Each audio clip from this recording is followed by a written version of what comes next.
జనసేన అధినేత పవన్ కళ్యాణ్ విశాఖ నుంచి శ్రీకాకుళం జిల్లా ఉద్దానంకి బయలుదేరారు. కిడ్నీ వ్యాధులతో బాధపడుతున్న వారిని పవన్ పరామర్శించనున్నారు.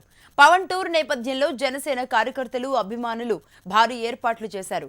ఉద్దానం ప్రాంతంలోని 6 మండలాల నుంచి వచ్చే ప్రజలతో ఇచ్చాపురంలోని మణికంఠ మ్యాక్స్ లో పవన్ సమావేశం కానున్నారు.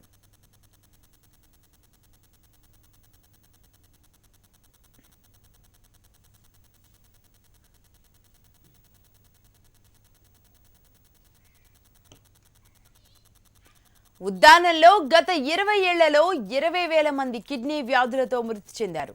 వీరిలో చిన్న పిల్లల నుంచి వృద్ధుల వరకు ఉన్నారు. ఈ సమస్య గురించి పవన్ ట్విట్టర్లో వివరాలు ట్వీట్ చేశారు. తన బృందం ఉద్దానం ప్రాంతంలో చిత్రించిన వీడియోను పోస్ట్ చేశారు.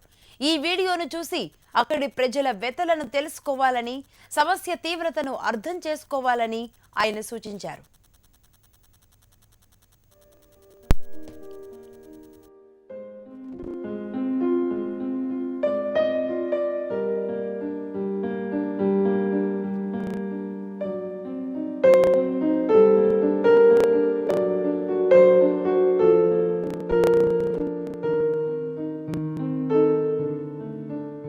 పది పైసలు మిగలవు, మా గతి ఏంటి? ఏడు తిని మేము బతుకుతాము, చేపల వాళ్ళు తెచ్చుకునే వాళ్ళము. మనం కష్టపడితే తిండి, మనం కష్టపడకపోతే తిండి లేదు. ఇదంతా మందులకే అవుతున్నది బాబు. ఏడు చేస్తాం, కుటుంబాలు బతకడమేనగా, మేము బతకడమేనగా. డబ్బులు ఎక్కడ పోయి నాకు ఎవరు లేడు. కూలి పని చేసుకుని 150 తెచ్చుకుంటారు. 5,000 6,000 అని కావాలి వాళ్ళకి, కష్టం కదా. తర్వాత దగ్గరలోనే హాస్పిటల్ లేదు. మరి మాకు తెలియదు, దగ్గర వైజాగ్ వెళ్ళొద్దా రావద్దా? ఎక్కడెక్కడో విశాఖపట్నం అక్కడ దూరంగా ఒక 500 రూపాయల ఛార్జీలో డాక్టర్లు ఉన్నారు. మా దగ్గరలో ఒక్కరు కూడా ఈ నెఫ్రాలజిస్టులు కానీ ఎవరు కూడా లేరు. శ్రీకాకుళంలో సూపర్ స్పెషాలిటీ అనేది ఎవరు లేరు, అవైలబుల్గా లేరు, ఎవరు రావట్లేదు ఇక్కడికి. నెఫ్రాలజిస్ట్ దీనికి అంటే ఈ కిడ్నీ డిసీజెస్ గురించి అవసరం కాబట్టి ఎక్కడైనా ఒక నెఫ్రాలజిస్టులను ఒక 3-2 పెట్టి ఒక నెఫ్రాలజిస్ట్ యూనిట్ని గవర్నమెంట్, స్టేట్ గవర్నమెంట్ అపాయింట్ చేయిస్తే బాగుంటుంది.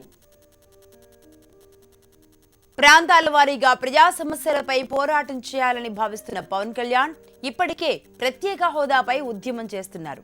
వరుస బహిరంగ సభలతో ప్రభుత్వాలపై తిరుగుబాటు చేస్తున్నారు.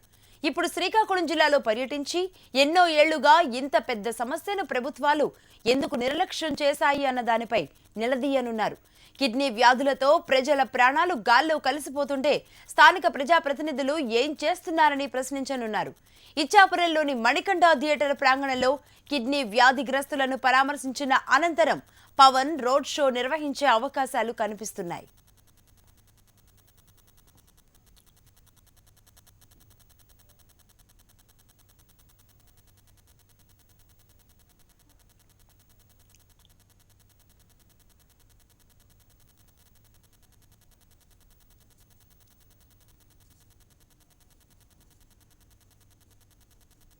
జనసేన అధినేత పవన్